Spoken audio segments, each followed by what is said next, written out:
கோபிகா ஜீவனஸ்மரணம் கோவிந்தா கோவிந்தா. எல்லாமல்ல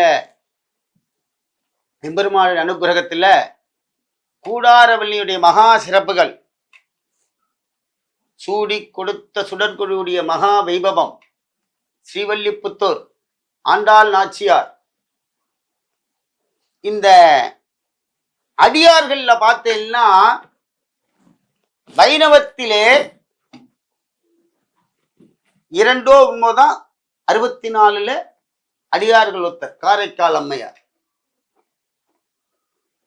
இங்க பார்த்தேன்னா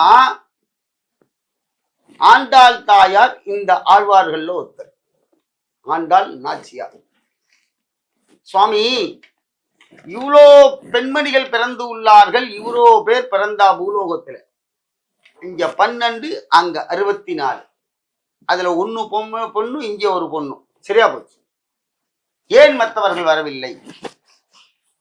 அப்ப 60 பெண்கள் தபம் பண்ணி சுவாமிகிட்ட பேர்க்கணும் இல்லையா? ஏன்?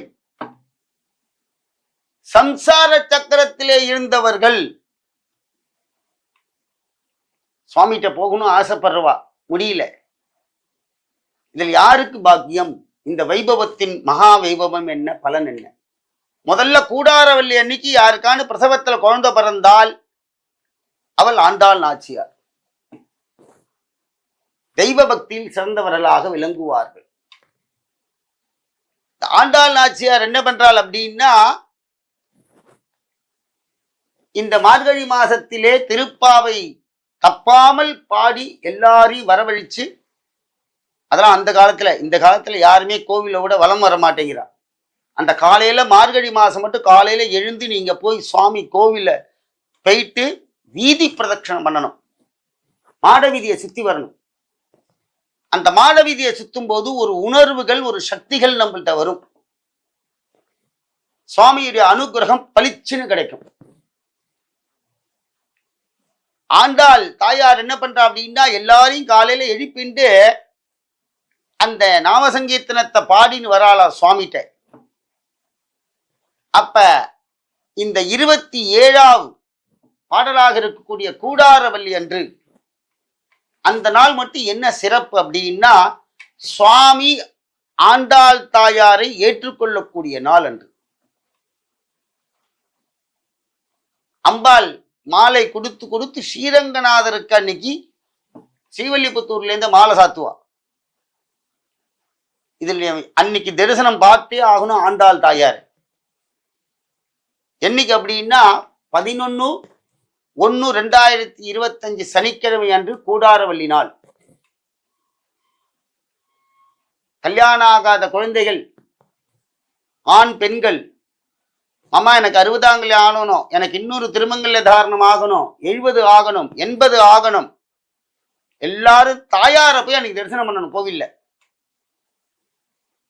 ஏன்னா தாயார் அன்னைக்கு சுவாமிகிட்ட அவ்வளோ சந்தோஷமா இருப்பாளாம். அப்ப நீங்க தாயார்கிட்ட போய் வரம் கேட்டேன்னா தாயார் அன்னைக்கு அள்ளி கொடுப்பாளாம். கல்யாணம் ஆகாதவெல்லாம் இந்த 27வது நாளான பாவை நோம்பு இருங்கள். இந்த 30 நாளும் இருக்கணும்.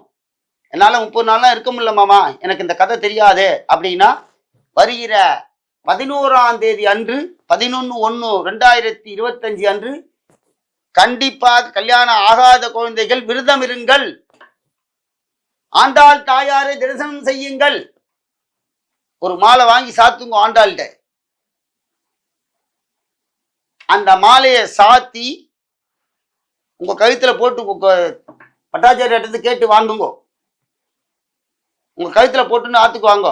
உங்களோட அடுத்த வருஷம் மாப்பிள்ளையும் சேர்ந்து வருவர்.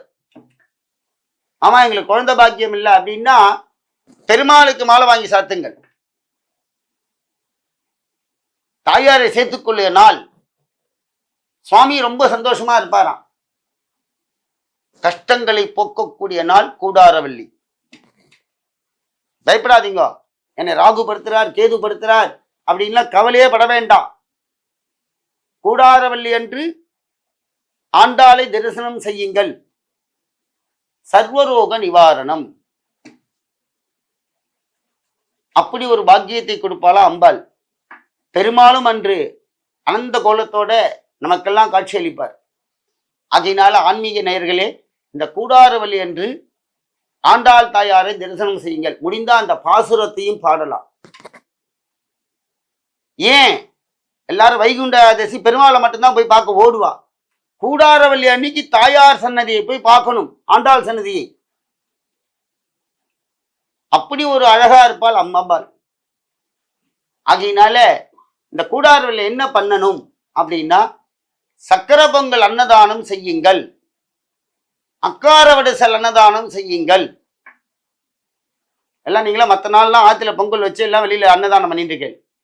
இந்த கல்யாணம் ஆகாத குழந்தைகள் பசங்கள்லாம் கோவில்லையான தலிகைக்கு ஏற்பாடு பண்ண சொல்லுங்கள், அன்னதானத்துக்கு கொடுங்கோ. அந்த அன்னதானம் வாங்கிட்டு செல்ல செல்ல செல்ல செல்ல அதுவும் சக்கர பொங்கல் அக்கார வடசல் என்று சொல்வார்கள், அருமையாக இருக்கும் சுவாமி பிரசாதம்.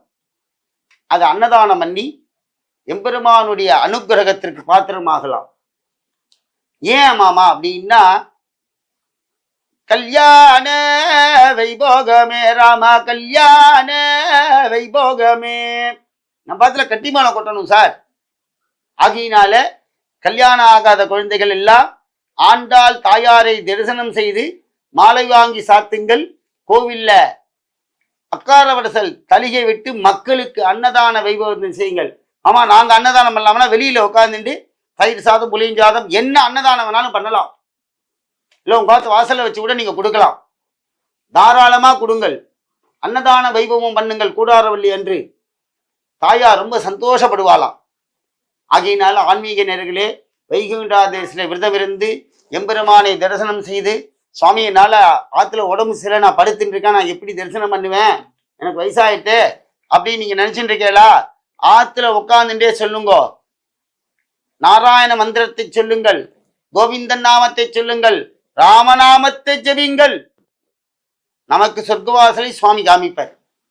ஆகையினால ஆன்மீகர்கள் எல்லோரும் இந்த வைகுண்ட ஏகாதசியிலே விரதமிருந்து எம்பெருமானுடைய அருளுக்கு பாத்திரமா கிடைக்கிறோம். ஜானகி காந்த ஸ்மரணம். ஜெய ஜெய ராம ராமா.